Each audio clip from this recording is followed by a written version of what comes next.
Kinachoendelea sasa hivi ni transformation imefikia wapi? Swali kutoka kwa mwekezaji Mohamed Dewji. Hii ni The Golden Boot, mimi ni Yusuf Mbuma, niko na Leopard John. Tunakwenda kujadili hii kauli ina maana gani katika muendelezo wa Simba Sports Club. Leopard, Mo Dewji amecomment pale, transformation imefikia wapi? Hii ina maana gani kuuliza vile mwenyewe? Kwanza ni kitu ambacho kinaibua maswali, kwa maana watu wengi wamekuwa wanauliza hakuna communication nzuri kati ya mwekezaji kwa maana Mohamed Dewji na uongozi wa klabu ya Simba kwa maana ya Murtaza Mangungu na wengine wote ambao wanaunda ile kamati ama bodi ya wakurugenzi wa klabu ya Simba.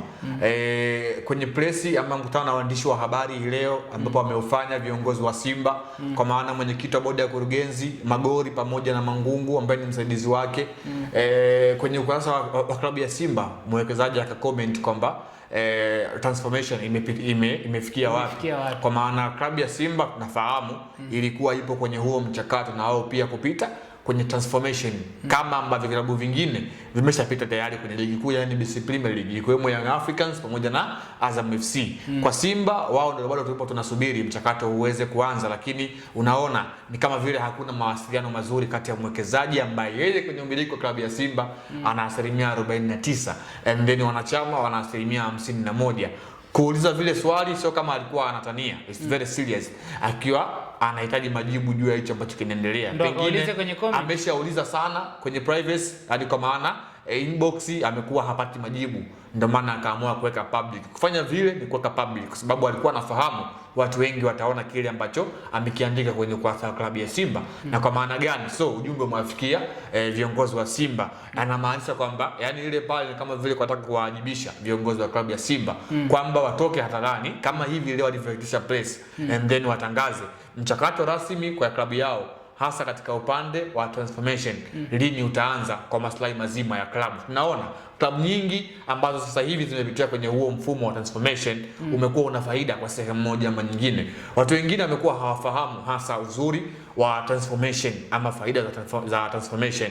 Kwa maana timu ikiwa imeshapitia kwenye huu mfumo, kwanza tunaona ile setting ya uongozi, kwa maana kila kiongozi anakuwa anafanya kazi katika eneo lake, kwa maana ya accountability and transparency kwenye uongozi inakuwa ina nguvu kwenye mchakato mzima wa transformation. Lakini pia katika upande wa wachezaji pia nao pia wanakuwa wana play part yao kama wachezaji. Kwa hiyo kuna kuwa na huo mgawanyo kwamba viongozi wana play part yao kama viongozi, wachezaji wana play part yao kama wachezaji. Kwa hiyo ni mfumo ambao klabu nyingi safari hii ulimwenguni zimekuwa zimepitia kwenye huo mfumo. Kwa upande wa Young Africans ambao wao hivi karibuni ndio wamepitia, tuseme miaka miwili nyuma, waliomba ama walishauriwa na klabu ya Sevilla nchini Hispania, ndio walikuwa wanawafunza hasa elimu ya transformation, jinsi ambavyo inaweza ikaendesha klabu kwa sehemu moja ama nyingine. Kwa hiyo kwa hicho ambacho amekifanya Mohamed Dewji ni wazi hakuna mawasiliano mazuri kati ya uongozi wa klabu ya Simba pamoja na yeye mwenyewe ambaye ni mwekezaji ndani ya klabu ya Simba. Unahisi sasa ni kipi hasa ambacho kipo nyuma hili mpaka Mo Dewji anakuja kucomment hapo? Kama nilivyosema, inawezekana kukawa hakuna mrejesho juu ya kile ambacho alikuwa anakihitaji, kwa sababu mimi nafikiri Mohamed Dewji yupo kibiashara zaidi, na kama yupo kwenye kibiashara zaidi kwenye klabu ya Simba, kuna muda atahitaji kwenda kisasa zaidi. Kwa maana kisasa kwa mfumo gani? Timu nyingi, klabu nyingi safari hii zimekuwa zinaendeshwa kisasa kwa maana kwenye huo mfumo wa transformation. Simba wao bado hapo kwenye mfumo wa zamani tuseme.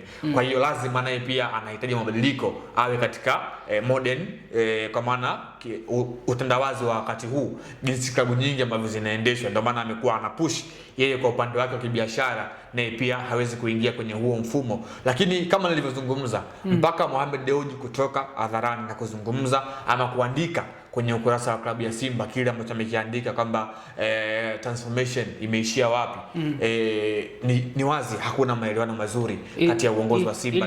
Ilionekana kwamba mashabiki waliita press juzi wakazungumza kwamba Mo Dewji hakuhusika katika usajili, hajatoa hela yoyote katika usajili. Yani hela Mangungu alienda kukusanya kwa watu baadhi wanaipenda Simba, Simba kafanya usajili dirisha dogo. Kwa hichi cha leo ambacho Mo Dewji amecomment kwenye ukurasa wake wa ukurasa wa Simba Sports Club, unahisi inawezekana pia hili jambo lilikuwa ni la kweli. Unajua watu ambao wanazungumza hivyo wanakuwa wanakosea heshima na ni kitu ambacho tunasema hawana shukurani. Miongoni mwa interview ambazo Mohamed Dewji ameshawahi kuzifanya, mmoja kati ya chombo cha habari alizungumza miongoni mwa vitu vyake kwa kununua kwa bei ghali zaidi ilikuwa ni klabu ya Simba. Ndio klabu ambayo ndio kitu chake gari ambacho ameshawahi kukinunua kwenye maisha yake tangia Simba iko chini yake. Yeah, of course, yani ameinunua Simba, ndio kitu ambacho amesema. Na kwenye kuinunua Simba tu hakuishia hapo, bali alifanya pia Simba kuwa miongoni mwa ligi 10, kuwa miongoni mwa klabu 10 bora barani Afrika. Kwake yeye alisema kwamba anajivunia kitu kama hicho, kwamba kununua klabu na yeye kuwa na share kwenye hiyo klabu ambayo ukitaja klabu 10 bora Afrika, Simba nayo ipo. So kama alizungumza hivyo na yeye mwenyewe ameshakiri kwamba kitu chake chochote ghali ambacho ameshawahi kukinunua basi Simba ni mmoja wapo, lazima atakionea uchungu. Just imagine wakati Simba ameingia dirisha dogo msimu huu, kuna biashara ambazo amezifanya.